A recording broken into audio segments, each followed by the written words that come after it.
내가 오늘 내 행복을 위하여 내게 명하는 여호와의 명령과 규례를 지킬 것이 아니냐. 아멘. 하나님께서 우리에게 말씀하시는 그 명령과 규례가 우리의 행복을 위한 것이라고 말씀하고 있습니다. 이 말씀을 대할 때마다 부모된 우리의 마음이 느껴지는 것 같습니다. 부모된 우리는 늘 자녀가 잘 되기를 바랍니다. 자나깨나 자녀들의 그 앞날, 그리고 그들의 인생의 그 길을 위해서 우리는 기도하고 할 수 있는 모든 것을 하는 것이 부모의 마음이고 또 실제 삶입니다. 그런데 그 행복을 위한 하나님의 마음이 전해지는 것 같습니다. 하나님의 자녀된 우리를 위해서 하나님께서는 지금 이 순간도 말씀하십니다. 오늘 내가 내 행복을 위하여서 내게 명하는 여호와의 율법과 규례라고 말씀하시면서 그것을 지키기를 원하십니다. 하나님께서 우리를 향한 그 마음이, 또 그 마음을 헤아리는 이들이 하나님의 자녀, 하나님의 백성인 줄로 믿습니다. 하나님께서 우리에게 어떤 말씀을 주시든 그것은 하나님께서 우리의 행복을 위해 주신 건 줄 믿습니다. 왜 여러분들 그런 말 가끔 하시잖아요. 야, 엄마 말 들으면 자다가도 떡이 생겨. 그렇죠? 엄마 말 들으면 자다가도 떡이 생겨. 왜요? 그 사랑 안에 우리가 알 수 있죠. 하나님께서 동일합니다. 그 자녀된 이에게 하나님은 잘 되길 원하시고 그 인생이 행복하길 원하시고, 그래서 하나님께서는 때로는 잔소리같이, 때로는 쓴소리같이 우리에게 그 말씀을 하시는 거죠. 그 말씀을 잘 받아 내 것 삼아서 그 행복을 누리는 모든 성도님들 되시길 주님의 이름으로 축복합니다. 아멘. 사랑하는 여러분, 여러분들은 짧게는 1년 또는 그 수십 년의 신앙생활을 해오셨는데, 그 인생 신앙생활을 해오시면서 여러분들이 자신의 신앙을 돌아보면서 혹시 이런 질문을 몇 번이나 하셨는지 모르겠어요. 내가 정말 하나님께 순종하고 있나? 그 질문을 얼마나 자주 물으면서 또 하나님 앞에 자신의 모습을 세우셨는지 모르겠습니다. 기독교의 변증가인 피터 크리프트가 그의 책에서 매우 그 신앙생활의 중요한 이야기를 짚고 있는데, 같이 보시면 이렇습니다. 우리는 실제로 행하지 않고도 우리 자신과 삶 전체를 하나님께 바치는 생각을 쉽게 상상하고 묵상하고 매료될 수 있으며, 상상했다는 이유만으로 마치 행한 것처럼 생각할 수 있다라는 말을 했어요. 사람은 실제로 하나님께 자신을 다 드리지 않았는데도 마치 자신을 하나님께 다 드린 것처럼 상상하며 살아갈 수 있다는 얘기죠. 우리가 믿음의 길 걸어가면서 마음속으로 하나님께 헌신된 모습을 그려볼 수 있습니다. 또 죄를 미워하는 그 마음을, 생각을 가지고 있죠. 또 기도하는 삶을 꿈꾸고 십자가를 지는 제자된 그 삶을 꿈꿀 수 있습니다. 상상할 수 있죠. 내가 그렇게 되길 원한다는 마음, 그 소망이 있을 수 있습니다. 또 누구나 다 있을 거예요. 하지만 그 모든 것이 실제 삶이 아니라 생각과 결심에만 머물러 있다면 어떻겠습니까? 크리프트는 이 부분을 얘기하면서 더 심각하고 중요한 두려운 사실을 언급하는데, 그의 말을 빌리면 그렇습니다. 주님께 온전히 헌신하지 않았는데도 주님께 온전히 순종하기를 거부하는 사람들 중에 일부는 그것을 깨닫지 못하고 끝까지 자신은 충성된 제자라고 여기면서 인생의 끝을 맞이한다는 거죠. 다시 말해서 그들은 자신의 영적인 그 상상에 갇혀 있어서 자신의 실제 모습을 보지 못한다라고, 그것이 매우 심각하고 두려운 일이라고 말하고 있습니다. 복음주의 신학자인 D.A. 카슨도 이 부분에 대해서, 그런 영적인 허상에 대해서 매우 깊은 우려를 담고 말하고 있는데, 그 내용이 조금 길지만 함께 보겠습니다. 우리는 타협으로 기울어지면서 그것을 관용이라 부르고, 불순종으로 기울어지면서 그것을 자유라 부르며, 미신으로 기울어지면서 그것을 신앙이라 부른다. 우리는 자제력을 잃은 무질서를 소중히 여기면서 그것을 휴식이라 부르고, 기도를 게을리하면서 율법주의에서 벗어났다고 스스로를 속이며, 무신론으로 미끄러져 나가면서 해방되었다고 확신한다. 무슨 의미인지 다 아시지요? 우리 안에서 점점 믿음에서 멀어지고 하나님께로부터 멀어지는데, 그것을 또 다른 이름으로 붙이는 거죠. 관용의 이름으로 자유, 신앙, 또 그것을 휴식 또는 율법주의에서 벗어나고 또 해방되었다고 잘못된 인식을 갖는다는 거죠. 예수님께서도 산상수훈을 마치시면서 그 마지막 결론과 같이 말씀하신 것이 무엇이었냐면, 바로 이 같은 영적인 허상에 갇혀 있는 사람들에게 경고하셨습니다. 마태복음 7장 24절 말씀 보면, 자, 한번 같이 읽어볼까요? 그러므로 누구든지 나의 이 말을 듣고 행하는 자는 그 집을 반석 위에 지은 지혜로운 사람 같으리니. 25절도요. 비가 내리고 창수가 나고 바람이 불어 그 집에 부딪히되 무너지지 아니하나니 이는 주추를 반석 위에 놓은 까닭이요. 그 다음은 안 좋은 거니까 제가 읽을게요. 나의 이 말을 듣고 행하지 아니하는 자는 그 집을 모래 위에 지은 어리석은 사람 같으리니, 비가 내리고 창수가 나고 바람이 불어 그 집에 부딪힘에 무너짐이 심하니라. 여러분, 여기에 나오는 두 사람은 동일하게 예수님의 말씀을 들은 사람들입니다. 그런데 차이가 있죠. 그 차이는 지식의 양도 아니고 은혜를 받은 양도 아니었습니다. 그 차이가 무엇입니까? 들은 말씀에 순종했느냐, 그렇지 않았느냐. 들은 말씀을 삶으로 옮겼느냐, 그렇지 않았느냐. 예수님의 말씀을 듣고 행하는 자는 반석 위에 집을 지은과 같이 지혜로운 사람이라 말했고, 말씀을 듣고 행하지 않는 자는 모래 위에 집을 지은과 같이 어리석은 자라 말씀을 하고 계십니다. 사랑하는 여러분, 나는 순종을 생각하고 있는 사람입니까? 아니면 순종하는 사람입니까? 나는 말씀을 아는 사람입니까? 아니면 말씀 위에 삶을 세우는 사람입니까? 바라기는 우리 모두가 후자가 되기를 주님으로 축복합니다. 말씀이 들려지는 대로 순종하고 말씀을 아는 대로 삶을 살아가는 저와 여러분이 되시길 주님으로 축복합니다. 오늘 우리가 함께 읽었던 본문의 배경은 출애굽 이후 40년이 지났습니다. 그래서 이스라엘 백성을 그 애굽 땅에서 구출해낸 구원의 도구로 쓰임 받은 모세가, 그 광야 40년을 주님과 함께 인도했던 그 모세가 그 마지막 약속의 땅을 바라보며 느보산에서 하나님의 부르심을 잊습니다. 이제 이 이스라엘 민족을 이끌어갈 지도자가 필요한데, 그 새로운 지도자가 여호수아로 하나님께서 지명하여 세우십니다. 1절에 보면 여호수아에 대해서 이렇게 짧게 얘기합니다. 모세의 수종자. 여기서 수종자란 말은 단순히 심부름꾼, 그 의미를 넘어서서 그 지도자 모세와 가장 가까이서 그 사역을 돕고 배우는 조력자를 이 수종자라 얘기합니다. 여호수아는 오랜 시간 모세의 곁에서 하나님의 임재를 경험했고 그 율법의 엄중함을 보았습니다. 여러분, 여호수아 잘 아시죠? 아마 우리 중에 여호수아를 처음 들으신 분은 없을 거예요. 근데 여호수아가 어떤 사람이었을까? 여러분들 마음속에 그 이름을 들었을 때 떠오르는 그의 신앙의 모습은 어떤 것이 있는지 한번 떠올려 보십시오.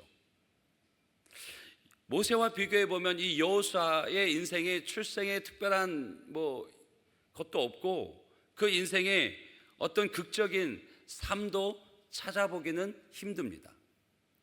그런데 그 성경을 자세히 읽어보면 여호수아가 그의 삶에서 하나님께 쓰임 받을 수밖에 없는 신앙의 장점들이 곳곳에 있습니다. 그는 젊은 시절부터 모세 곁에서 섬겼습니다. 수종자로 함께 있습니다. 그런데 출애굽기 33장 11절 보면 사람이 자기의 친구와 같이 이야기함 같이 여호와께서는 모세와 대면하여 말씀하시며, 참 우리가 모세를 생각할 때 가장 부러운 부분이 이 부분 아닙니까? 지금 모세는 이스라엘 민족의 어려운 일들 두고서 하나님 앞에 기도하러 나아가는데 하나님께서 그 모세를 향해서 말씀하신 게 뭐냐면, 이 모세는, 이 내종 모세는 마치 친구와 얼굴을 마주하고 이야기하듯이 나와 그런 사이다라고 말씀하는 거죠. 우리의 소원이 됐으면 좋겠습니다. 우리가 하나님을 만나러 기도하러 나올 때 하나님께서 이는 나와 참 가까운 사람이야, 나와 얼굴을 마주하고 이야기하듯 나와 친밀한 사람이다라고 여겨주시는 그런 저와 여러분이 됐으면 좋겠습니다. 그 모세가 이스라엘 민족을 위해서 기도하고 회막을 떠나 자신이 거하는 진으로 돌아갑니다. 모세는 진으로 돌아오나 눈의 아들 젊은 수종자 여호수아는 회막을 떠나지 아니하니라. 무슨 일일까요? 무슨 이유가 있어서 남아있을까요? 모세는 이미 하나님과의 기도를 마치고 진으로 돌아갔는데 여호수아는 여전히 하나님의 임재를 상징하는 그 회막에 머물러 있습니다. 여호수아는 하나님의 임재를 사모하면서 기도의 자리를 지켰던 거죠. 그는 기도의 자리의 소중함을 알았던 사람입니다. 또 여호수아의 인생을 보면, 한번 생각해 보면, 여러분 모세의 수종자로 40년을 함께 했다. 여러분 어떻게 생각하세요? 할만하십니까? 아마 저희 부목사님한테 저랑 40년 함께 하자면 바로 내일부터 안 나올지도 모릅니다. 여러분 어느 맛집에 유명한 식당의 그 비법을 알기 위해서 일을 배우러 들어갑니다. 전혀 음식을 만드는 것과 상관없이 여러 가지 허드렛 일을 하면서 1년, 2년, 3년, 5년, 그래 크게 마음 써서 10년을 있는다 쳐도 40년 있을 수 있겠습니까? 아마 도제 교육이 중요하다 해도 40년을 그렇게 곁에 있기는 참 쉽지 않습니다. 그런데 여호수아가 모세 곁에 40년 수종자로 젊을 때부터 함께합니다. 어떻게 그럴 수 있었을까? 모세가 하나님의 사람이니까 그럴 수 있다라고 생각하고 40년을 견딜 수 있을까? 쉽지 않습니다. 성경을 보면 모세의 형 아론조차도 모세를 신뢰하지 못하고 하나님 앞에서 잘못된 선택을 합니다. 모세 그 역시도 하나님 앞에 연약한 모습들이 있었고 실제 혈기를 부리기도 했습니다. 그럼에도 여호수아는 사람의 부족함보다 하나님께서 세우신 종을 신뢰하는 믿음을 가지고 그 곁을 지켰습니다. 좀 더 정확히 얘기하면 모세를 세우신 하나님을 신뢰하고 그 곁을 떠나지 않았습니다. 이것이 여호수아의 중요한 신앙의 모습입니다. 하나님의 음성과 같이 듣고 하나님의 뜻하신 분명한 뜻이 있는데도 그 자리를 지키지 못하는 사람들이 참 많습니다. 분명 그 일을 시작할 때 하나님의 분명한 뜻이 있었고 그 기도에 확신을 가지고 그 자리에 있으면서도 상황이 바뀌고 여러 가지 일들로 인해서 그 뜻을 덮어버리고 움직이는 경우가 많죠. 근데 여호수아는 하나님의 또 다른 뜻이 있기까지는 움직이질 않았습니다. 그 기간이 40년입니다. 그 모세가 좋아서가 아니라 하나님께서 세우신 모세, 하나님 앞에 그는 순종하며 그 자리를 지켰던 것입니다. 하나님을 신뢰하는 그 믿음, 그 대표적인 장면이 민수기 13장 14장에 나오죠. 가나안을 정탐했던 12명의 정탐꾼이 돌아옵니다. 그 가운데 10명은 그 땅을 절대로 정복할 수 없다고 부정적인 보고를 해요. 그 말로 인해서 이스라엘 백성들이 순식간에 두려움에 사로잡힙니다. 그래서 그 종되었던 애굽살이를 끝내고 자유인으로 하나님을 예배하는 백성으로 선택되어 구별되어져서 인도함 받는 그 하나님의 은혜를 다 잊어버리고 모세와 아론을 이스라엘 백성들이 원망합니다. 우리가 애굽에서 죽었으면 좋았을 것을, 우리가 광야에서 죽었으면 좋았을 것을, 심지어는 왜 하나님께서 우리를 그 땅으로 인도해서 칼에 쓰러지게 하는가, 차라리 애굽으로 돌아가자, 그렇게까지 말합니다. 근데 바로 그때 여호수아의 믿음이 분명하게 드러납니다. 여호수아는요, 많은 다수의 의견이 아니라 또 자신의 이익이나 안전, 손해가 아니라 그에게 가장 중요한 것은 하나님의 약속, 하나님의 말씀이었어요. 물론 이건 위험한 선택이었습니다. 실제로 성경 안에 보게 되어지니까 백성들이 여호수아와 갈렙을 돌로 치려고까지 했습니다. 그런데 여호수아는요, 사람의 반응보다 하나님의 말씀을 두려워합니다. 그의 삶의 목표가 단순히 사는 것이 아님을 알 수 있죠. 여호수아의 삶은 단순히 생존이 아니었습니다. 그의 삶은 하나님의 말씀을 이루는 것이었어요. 하나님의 약속, 그 하나님의 말씀으로 현실을 바라보니까 이 여호수아의 눈이 세상이 다르게 보이는 겁니다. 다른 사람들은 거인만 봤습니다. 근데 여호수아는 하나님께서 주실 기업을 보는 거죠. 다른 사람들은 두려움의 대상만 보았지만 여호수아는 하나님의 승리를 봅니다. 여러분, 우리 인생을 살아갈 때 고난이 눈앞에 있습니다. 고난만 보면 한 발자국도 나설 수 없습니다. 그 고난에, 그 두려움에 짓눌러 우리는 경직되어지고 선택하지 말아야 될 길을 선택하는 경우가 종종 있습니다. 믿음을 넘어 축복을 봐야 됩니다. 고난을 넘어 축복을 봐야 됩니다. 십자가를 넘어 부활의 그 영광을 바라보듯이 우리는 하나님의 말씀을 기준 삼아 눈에 보여지는 그것이 아니라 하나님의 약속을 바라봐야 될 줄로 믿습니다. 그래서 여호수아가 담대하게 외칩니다. 그들은 우리의 먹이다, 우리 밥이다 라고 얘기해요. 물론 그 말이 바로 내일 현실로 이루어진 건 아닙니다.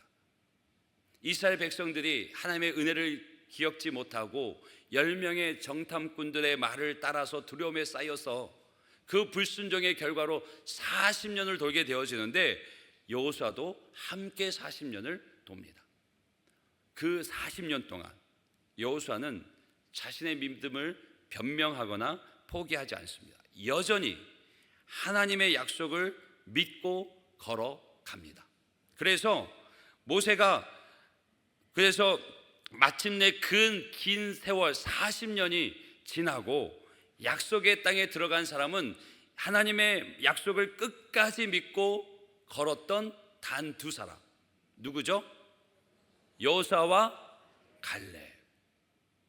그 두 사람만, 하나님의 약속을 끝까지 믿고 걸어간 그 40년의 시간을 하나님 앞에 온전히 드린 그 두 사람만 약속의 땅에 들어갑니다. 이후 모세가 하나님 앞에 묻습니다. 하나님, 저는 여기까지인데 이 불쌍한, 이 하나님을 제대로 알지 못하는 이스라엘 백성들 누가 인도하겠습니까? 누가 인도하면 좋겠습니까? 그랬을 때 하나님께서 주저하지 않고 여호수아를 세우십니다. 그래서 오늘 여호수아가 이스라엘 민족의 지도자가 되어지죠. 여러분, 여호수아, 그는 하나님의 임재를 사모하고 기도하는 자리를 지켰던 사람입니다. 여호수아는 사람의 부족함보다 하나님께서 세우신 종을 신뢰하는 믿음, 하나님을 신뢰하는 믿음으로 살았던 인생이었습니다. 그에게 가장 중요한 것은 사람의 평판, 사람의 인기, 자신의 안락함이 아니라, 편안함이 아니라 하나님의 약속, 하나님께서 하신 말씀이었습니다. 단순히 살아가는 것이 아니라 하나님의 말씀을 이루는 것이 그의 삶의 이유였고 목적이었습니다. 그래서 사람의 반응보다 하나님을 더 두려워했습니다. 하나님의 약속을 끝까지 믿고 순종했던 여호수아, 그런 그가 오늘 말씀을 비추어 보면 좀 이상합니다. 오늘 말씀이 무엇입니까? 하나님께서 계속 여호수아에게 두려워하지 마라, 담대해라, 놀라지 말라, 내가 너와 함께한다. 하나님께서 이렇게 여호수아에게 계속 같은 말씀을 반복하는 이유가 무엇일까요? 우리는 쉽게 알 수 있습니다. 지금 여호수아가 두려워하고 있다는 거죠. 그 믿음 있는 여호수아가 왜 그랬을까? 왜 두려웠을까? 우리는 충분히 그 의미를 짐작할 수 있습니다. 먼저는 모세라는 위대한 지도자, 그 뒤를 이해한다는 부담 때문이지 않을까요? 그 전임자가 너무 완벽하니까, 너무 크니까 그 자리를 내가 대신한다는 것이 두려움으로 찾아오는 거죠. 부담으로, 엄청난 짐으로 찾아오는 거죠. 그리고 또 하나는 이 여호수아가 모세와 40년을 함께 하면서 이스라엘 백성들의 모습을 다 봐왔습니다. 이스라엘 백성들의 민낯을 다 봤어요. 이스라엘 백성들 하나님께서 기적으로, 하나님의 권능으로 구원해 내셨는데, 그리고 여기까지 인도하셨는데 이스라엘 백성들이 그 하나님의 은혜를 다 잊어버립니다. 그래서 자신의 삶에 조금만 불편하고 조금만 없으면 먹을 거 없다고, 물 없다고, 왜 우리 여기까지 끌고 왔냐고 그렇게 원망과 불평을 쏟아냅니다. 하나님의 기적을 경험했음에도 금송아지를 만들어서 우상을 숭배합니다. 여호와의 종 모세를 향해서 끊임없이 불평하고 반역하는 모습을 보입니다. 그것을 여호수아가 다 봤습니다. 그리고 이런 백성들을 이끌고 건너가야 될 요단강이 눈앞에 있고, 요단강을 건너도 이미 훈련된 군대와 철병가가 있는 높은 성들을 다 전쟁을 통해서 취해야 되니 두려움이 있을 수밖에 없습니다. 어찌 보면 당연해 보이죠. 여러분, 여기서 우리가 기억할 것이 무엇이냐면 여호수아가 40년 동안 믿음을 지켜 걸어왔지만 그의 눈에 본, 그가 보고 쌓은 경험이 너무도 선명하니까 하나님의 말씀이 잘 안 들려집니다. 그의 눈에 현실이 보이고 그의 마음에 경험으로 쌓은 지식이 너무 크게 자리하고 있으니까 두려움에 쌓이게 됩니다. 여러분, 우리도 그렇지 않습니까? 하나님의 약속을 믿는다고 하면서도 어느 순간 경험이 믿음을 압도해버립니다. 그래서 말하죠. 안 될 거야. 예전에도 그랬잖아. 사람 변하지 않아. 지금 상황은 너무 힘들어, 어려워. 이런 경험의 소리가 하나님의 약속보다 더 크게 들려질 때가 있습니다. 이제 여호수아는 다시 믿음의 시험대 위에 서게 됩니다. 이때 하나님께서 그 연약한, 그리고 믿음 없어 보이는 여호수아를 책망하지 않으셔요. 1절부터 9절까지 다시 한번 여러분들 읽어보신다면 하나님은 끊임없이 그에게 찾아오셔서 그의 연약한 믿음을 세워주십니다. 격려하시고요, 응원하셔요. 어떻게 하시냐면 하나님의 말씀으로. 여호수아야, 두려워하지 마, 놀라지 마, 떨지 마. 내가 모세에게 약속했듯이 네가 밟는 모든 땅을 네가 차지하게 할 거야. 이 땅을 너의 기업으로 줄 거야. 네가 이 모든 백성을 이끌고 그 땅을 차지하게 될 거라고 말씀하시면서 내가 너 버리지 않아. 결코 너 떠나지 않아.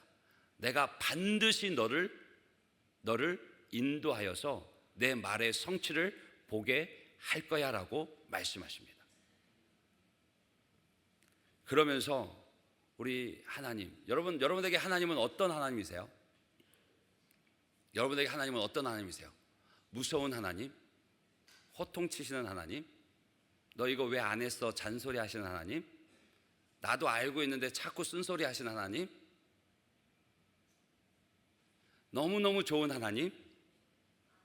나를 행복해 하시는 하나님? 그분만 있으면 좋아 죽겠는 하나님? 할렐루야. 우리 하나님 참 친절하십니다. 하나님의 약속을 붙들고 살아갈 수 있도록 두 가지 방법을 주셔요. 오늘 본문 가운데 나오는데 첫 번째 방법은 뭐냐면 주야로 하나님의 말씀을 묵상하라고 얘기하십니다. 8절 보면 이 율법책을 내 입에서 떠나지 말게 하며 주야로 그것을 묵상하라고. 보이는 현실, 내 마음에 크게 자리 잡은 그 경험의 지식을 압도할 수 있는 방법은 하나님의 말씀을 주야로 묵상하는 겁니다. 여러분, 주야는 한순간도 잃지 않는 거죠.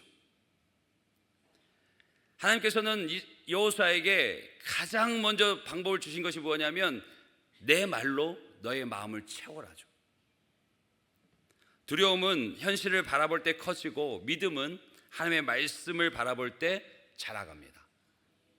믿음은 말씀을요 묵상한다는 것은 그 하나님의 말씀을 마음속에 반복해서 새기는 거예요.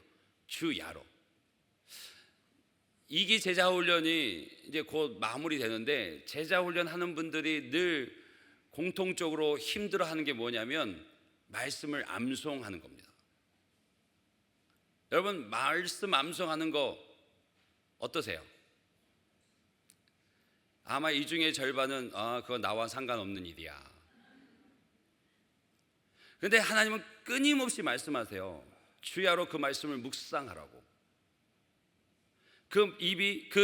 너의 입에서 그 읊조리는 말씀의 소리를 계속 듣기를 원하셔요.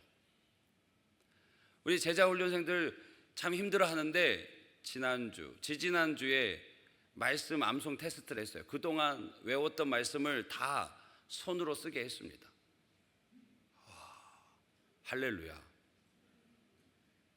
만점자가 있어요. 만점자가. 토시 하나 안 틀리고 은는 이가 조사 하나 안 틀리고 만점자가 20명 중에 무려 3명이나. 근데 그분들 어떻게 하셨어요? 물어보면 고백해요. 죽는 줄 알았어요. 그분들의 수고 알죠. 그분들 우리 청년들처럼 머리 팽팽 돌아가는 때 아니잖아요. 애 둘 셋 낳고 이미 그 중에는 할머니도 계시고 그런데 말씀을 외워요. 어떻게? 주야로 묵상하는 거죠. 읽고 또 보고 설거지할 때 싱크대에 붙여놓고 또 읽고 자다가 떠올렸는데 생각 안 나면 일어나서 불 켜서 다시 한번 보고 자고 아침에 일어나면 보고. 저는 암송을 추천합니다.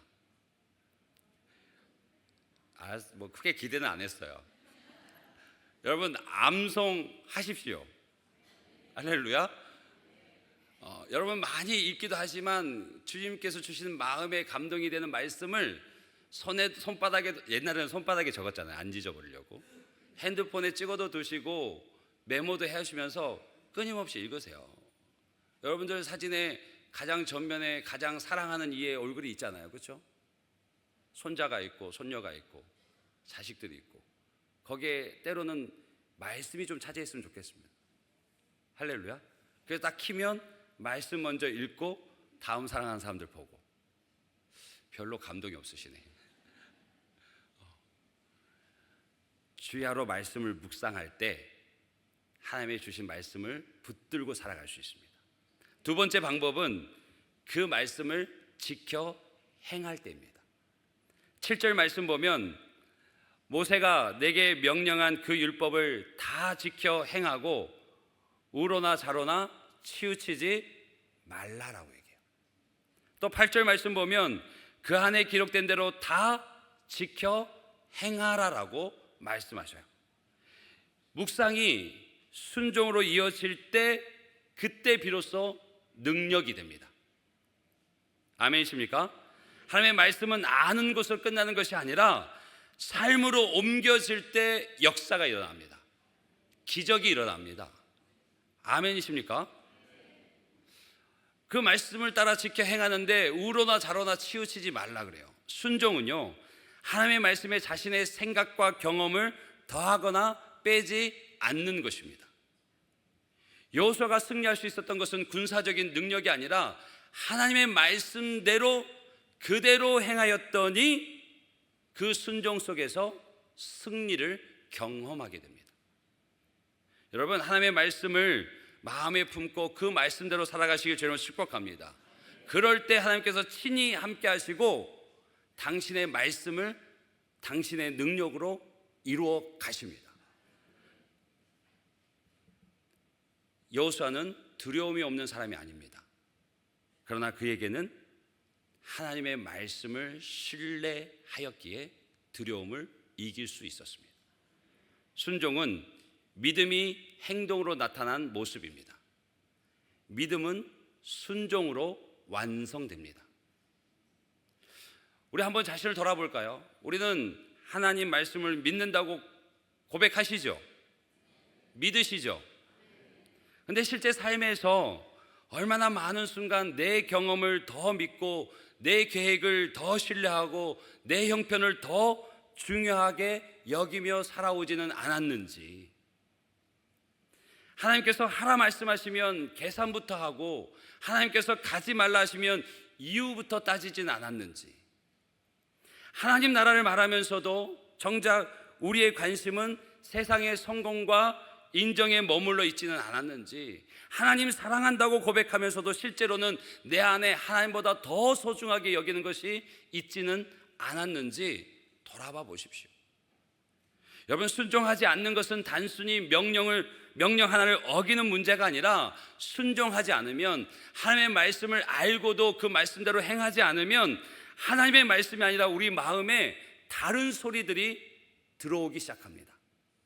두려움이 들어오고요, 계산이 들어오고요, 의심, 세상의 가치관이 들어오기 시작해서 하나님의 약속은 점점 작아지고 현실은, 두려움은 점점 커집니다. 그런데 하나님의 말씀을 순종하는 사람은 하나님이 누구신지를 경험하게 됩니다. 말씀대로 한 걸음 내디딜 때 하나님께서 함께 하심을 보게 되어지고, 말씀대로 한 걸음 내디딜 때 하나님께서 길을 여시는 것을 보게 되어지고, 말씀대로 한 걸음 내디딜 때 하나님께서 내 인생을 책임져 주심을 경험하게 됩니다. 아멘이십니까? 여호수아가 가나안을 정복할 수 있었던 것은 그에게 탁월함이 있어서가 아니라, 능력이 있어서가 아니라, 주의 말씀을 주야로 묵상하고 그 말씀 따라 한 걸음 한 걸음 내디뎠기 때문입니다. 하나님은 약속하신 대로 그와 함께 하셨고, 그 가는 모든 길을 평탄하게 하셨고 형통하게 하셨습니다. 오늘 말씀의 마지막 절에 보면, 제가 이 말씀을 준비하면서 오늘 새벽까지도 이 말씀을 가지고 묵상했는데, 9절에 앞에 보면 이런 말씀이 있습니다. 우리 9절 말씀 한번 같이 읽어볼까요? 시작. 내가 내게 명령한 것이 아니냐?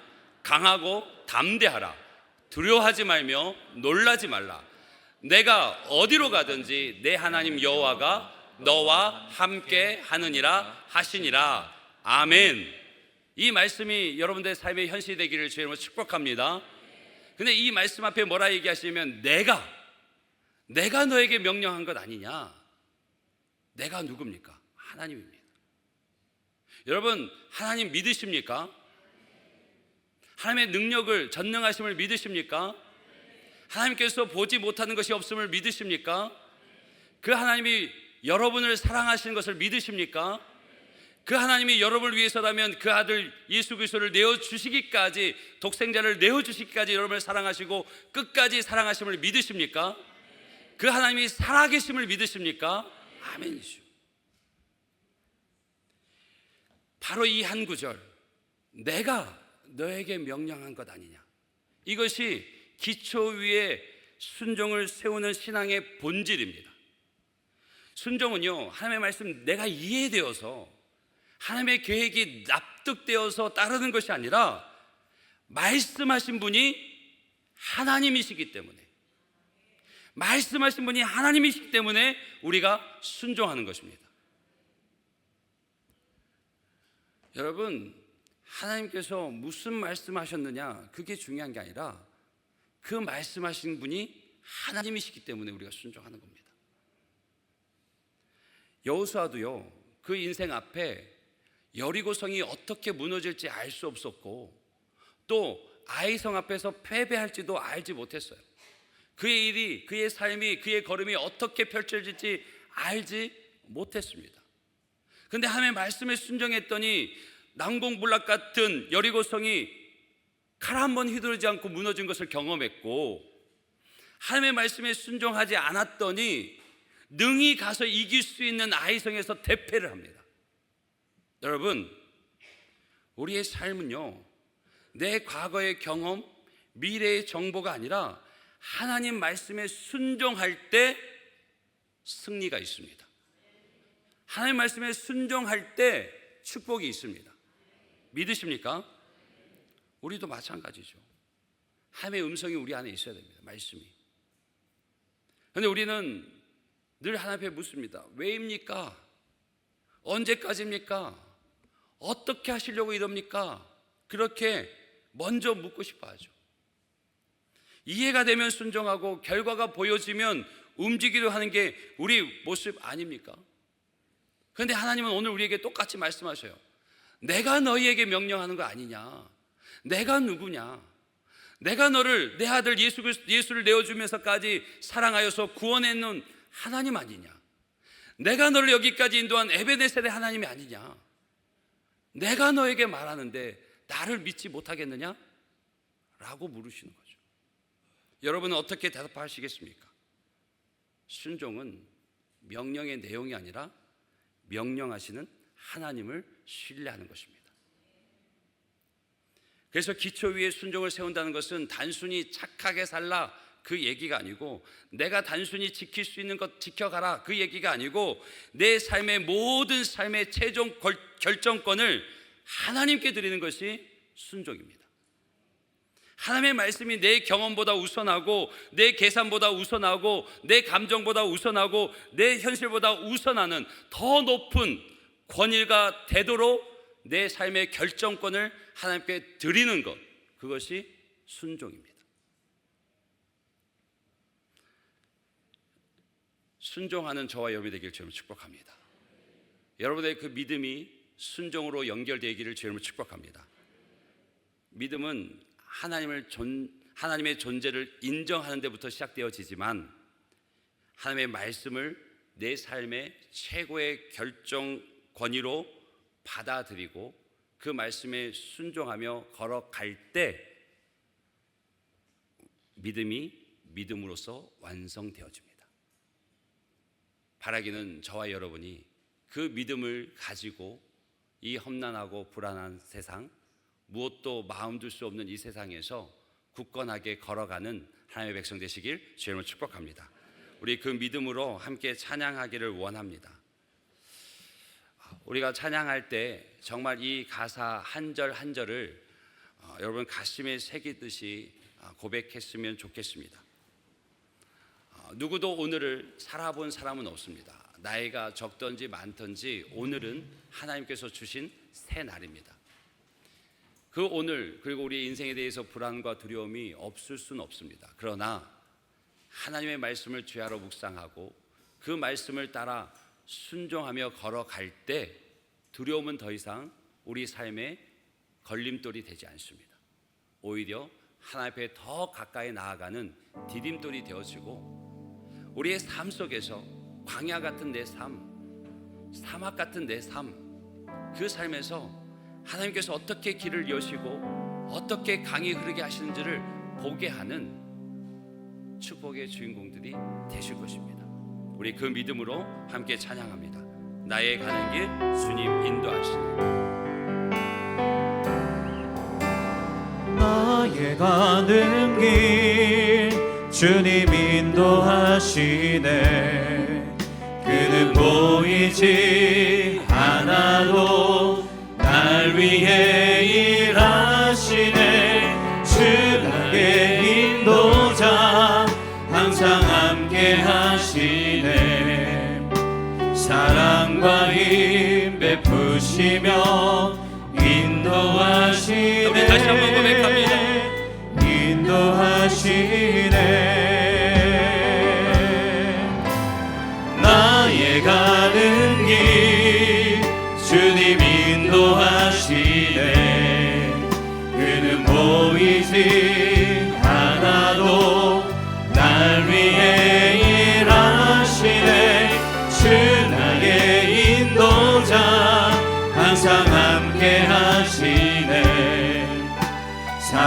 사랑과 힘 베푸시며 인도하시네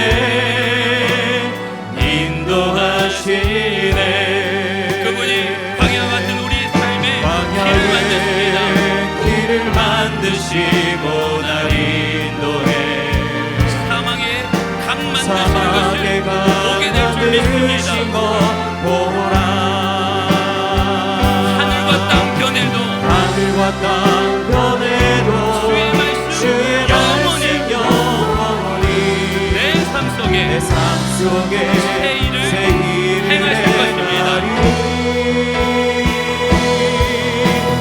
나의 가는 길 주님 인도하시네. 그는 보이지 않아도 날 위해 일하시네. 주 나의 인도자 항상 함께 하시네. 사랑과 힘 베푸시며 인도하시네. 그분이 광야에서 길을 만드실 것입니다. 사막에서 강을 만드실 것입니다. 광야에 길을 만드시고 날 인도해 사막의 강 만드신 것 보라. 하늘과 땅 변해도 오늘 하늘과 우리에게 땅 주신 그 말씀은 영원히 주의 말씀 내 삶 속에서 내 삶 이어집니다. 속에 새 일을 행하리. 나의 가는 길 주님 인도하시네. 그는 보이지 않아도 날 위해 일하시네. 주 나의 인도자 항상 함께 하시네. 사랑과 힘 베푸시며 인도하시네 인도하시네. 우리 이 시간 함께 기도하길 원합니다. 우리 이 시간 기도할 때에 주님 내 믿음의 현 주소를 정확히 보게 하여 주옵소서. 하나님의 말씀을 아는 자가 아니라 하나님의 말씀에 순종하는 자 되길 원합니다. 하나님의 말씀을 듣는 자가 아니라 하나님의 말씀을 들어 그 위에 삶을 세우는 자 되길 원합니다. 우리의 어떤 것 때문에 그것이 내 형편, 내 경험, 미래에 대한 불안, 내가 하나님보다 더 소중히 여기는 그 무엇, 그것 때문에 하나님의 말씀이 점점 작아지고 있다면 주님의 말씀을 집중하게 하여 주옵소서. 그 말씀을 주야로 묵상하고 두렵지만 떨리지만 그 말씀 의지하여서 한 걸음 앞으로 내딛게 하여 주옵소서라고 우리 주의 이름으로 간절히 부르고 함께 기도하겠습니다. 주여, 살아계신 아버지 하나님, 주님 주의 말씀을 통해 인도하시네. 우리의 삶의 현 주소를 보이지 보게 하여 주옵소서. 내 않아도 믿음의 날 걸음을 위해 보게 하여 주옵소서. 내 말씀을 아는데 그치지 않기, 인도자 그 말씀을 항상 아는 대로 함께 순종하는 자이기, 하시네. 아니면 사랑과 내 힘 생각은, 내 베푸시며 마음은 늘 상상하는 인도하시네. 하나님의 제자라고, 하나님의 뜻을 이루어가는 사람이라고 저 앞에 모든 것 되는 것이라 생각하지만 실제 내 삶의 나의 삶은 가는 그 믿음의 걸음이 길 보이지 않고 있지 않은지 주님 보게 하여 주옵소서. 인도하시네. 주님 그는 말씀하시면 보이지 왜 여러분 주님 않아도 말씀하시면 날 위해 어떻게 일하시네. 주님 주의 인도자 믿음으로 나아가는 항상 함께 주님께서 하시네. 나아가는 사랑과 힘 베푸시며 인도하시네. 모든 믿음의 인도하시네.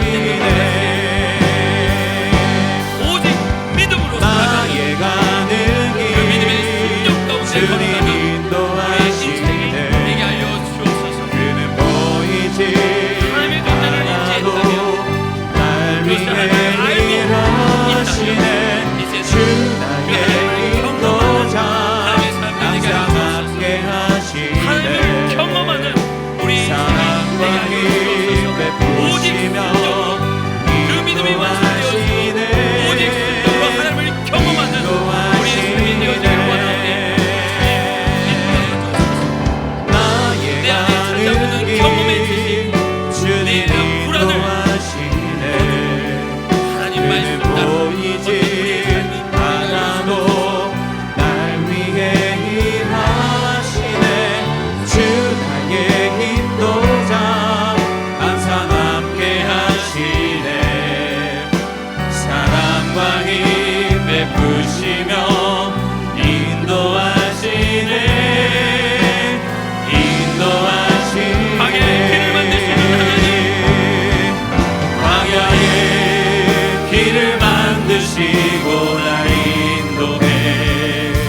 불가능 속에 가능을 만드시는 하나님, 그 하나님 보길 원합니다. 하늘과 땅 변해도 주의 말씀 영원히 내 삶 속에 새 일을 행하리. 나의 가는 길 주님 인도하시네. 그는 보이지 않아도 날 위해 일하시네. 주 나의 인도자 항상 함께 하시네. 사랑과 힘 베푸시며 인도하시네.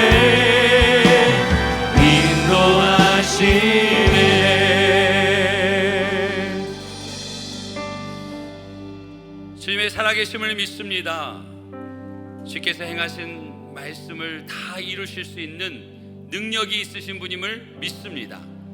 그 하나님이 우리를 사랑하시는 줄 믿습니다. 우리의 기도를 들으시는 줄 믿습니다. 우리의 결단을 받으시는 줄 믿습니다. 그 영원하신 말씀으로 우리의 삶의 새로운 길을 여실 줄 믿습니다. 오직 주의 말씀을 주야로 묵상하며 그 말씀 따라 걷는 순종의 사람, 믿음의 사람이 되게 하여 주옵소서. 그리하여 머리로 아는 하나님이 아니라 삶에서 경험하는 하나님 되게 하여 주옵소서. 오직 순종으로 그 믿음의 길을 걸을 때 하나님께서 내 삶에 함께 하시고 내 삶의 길을 여시고 나를 끝내 승리케 하시는 그 하나님을 간증하는 우리의 삶이 다 되게 하여 주옵소서. 믿음으로 우리에게 주신 예물을 주 앞에 올려드립니다. 이 예물을 흠양하여 주시고 드린 자의 손길에 넘치는 은혜와 복을 더하여 주옵소서. 그 믿음을 흠양하여 주시옵소서. 그의 삶에 윤택함을 더하시고 담을 넘는 축복을 허락하여 주옵소서. 혹 우리 중에 믿음이 없어 형편이 못되어 주 앞에 드리고 싶은 마음은 있으나 드리지 못한 이들이 있다면 주님 긍휼을 베풀어 주시옵소서. 믿음 위에 믿음을 더하여 주시고 그 삶에 축복을 더하여 주셔서 주 앞에 드리는 기쁨을 맛보아 알게 하여 주시옵시고 그 은혜 안에서 믿음이 더욱 자라고 하나님이 기뻐하시는 존재로 세워지는 모든 하나님의 사람들 되게 하여 주옵소서.